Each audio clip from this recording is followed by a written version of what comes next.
হুজুর গৌসে পাক আব্দুল কাদের জিলানী বলছেন, ইয়া খাজা মাইনুদ্দিন, আগামী কালকে ফজর নামাজ আমার পিছে পড়ো, পড়ার সাথে সাথে আল্লাহ তোমাকে সর্বোচ্চ জান্নাতের উচ্চ মাকাম দান করবে। সুবহানাল্লাহ।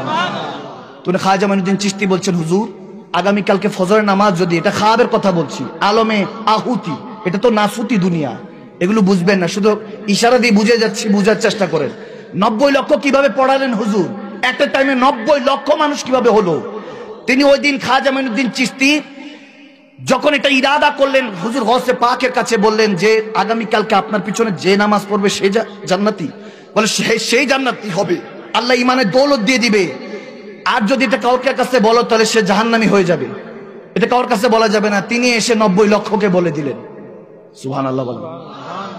তিনি 90 লক্ষকে বলেন যে আগামীকালকে হুজুর গৌসে পাক আসবেন, তোমরা মসজিদে নামাজে ফজর আদায় করো। সবাই এসে পড়েছে ফজরের নামাজ। হুজুর আব্দুল কাদের জিলানী, রসুল পাকের আওলাদ, অলিকুল সম্রাট, হুজুর গৌসে পাকের পিছনে পড়েছেন। খাজা মাইনুদ্দিন চিশতি আজমিরি সাঞ্জিরি, আপনারা এখনো হিন্দুস্তানে যান, ওখানের মধ্যে আওলাদরা এগুলো এখনো বর্ণনা করেন, ওখানে কিতাবের মধ্যে এখনো দরস আছে।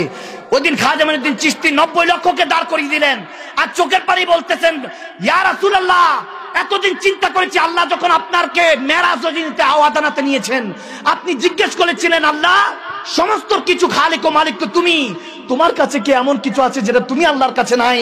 ওদিন আল্লাহ বলেছিলেন, হ্যাঁ হাবিব, আমি সমস্ত কিছুর ক্রিয়েটর, আমি খালিক ও মালিক, কিন্তু আমার কাছে বান্দার চোখের পানি ছাড়া সমস্ত কিছু আছে। ওদিন থেকে হুজুর রাব্বি হাবলি উম্মতি বলে উম্মতের জন্য চোখের পানি শুরু করেছেন কান্না করা, আজও কাঁদছেন। কিয়ামতের আগ পর্যন্ত নয়, জান্নাতে সমস্ত উম্মতকে দিদার দেওয়ার আগ পর্যন্ত কাঁদবেন, যাতে আল্লাহ পছন্দ হয়ে যায়।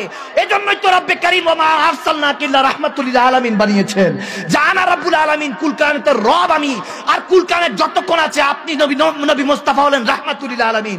রহমত যেখানে যেখানে আছে, বান্দা যেখানে আছে, খোদার রহমতও সেখানে আছে। বুঝা গেল নবী আসা লাগবে না, নবী সর্বদাই আছে। এজন্যই আল্লাহ তাবারক ওয়া তাআলা বলেছেন, আন-নাবিয়্যু আওলা বিল মুমিনিনা মিন আনফুসিহিম, নবীর মিলাদ ও কিয়াম সুন্নাত নয়। আমি খোদার কসম করে বলে দিচ্ছি, কোরআন বলতেছে যেটা কোরআন বলে এটা আল্লাহর হুকুম, মানে ফরজ। নবীর মিলাদ ও কিয়াম করা মুমিনের জন্য ফরজ। সুবহানাল্লাহ, ফরজ। আল্লাহ নামাজ, রোজা, হজ, যাকাত কিছু করেন না। আল্লাহ একমাত্র আমার হাবিবের উপর ফেরেশতাদেরকে নিয়ে দুরূদ পড়েন।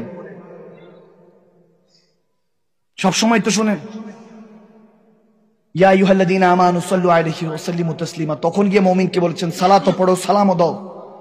ওই তাফসীর করতে গেলে আপনাদের অনেক সময় লেগে যাবে, হয়তো বা আধা ঘন্টা 1 ঘন্টা পার হয়ে যাবে, ওদিকে আর যাবো না। আমি শুধু বলতে চাই, ভাইয়েরা আমার, ওই চোখের পানির ঋণ শোধ করতে হবে, নবীর আসমানে লাজ রাখতে হবে। আমার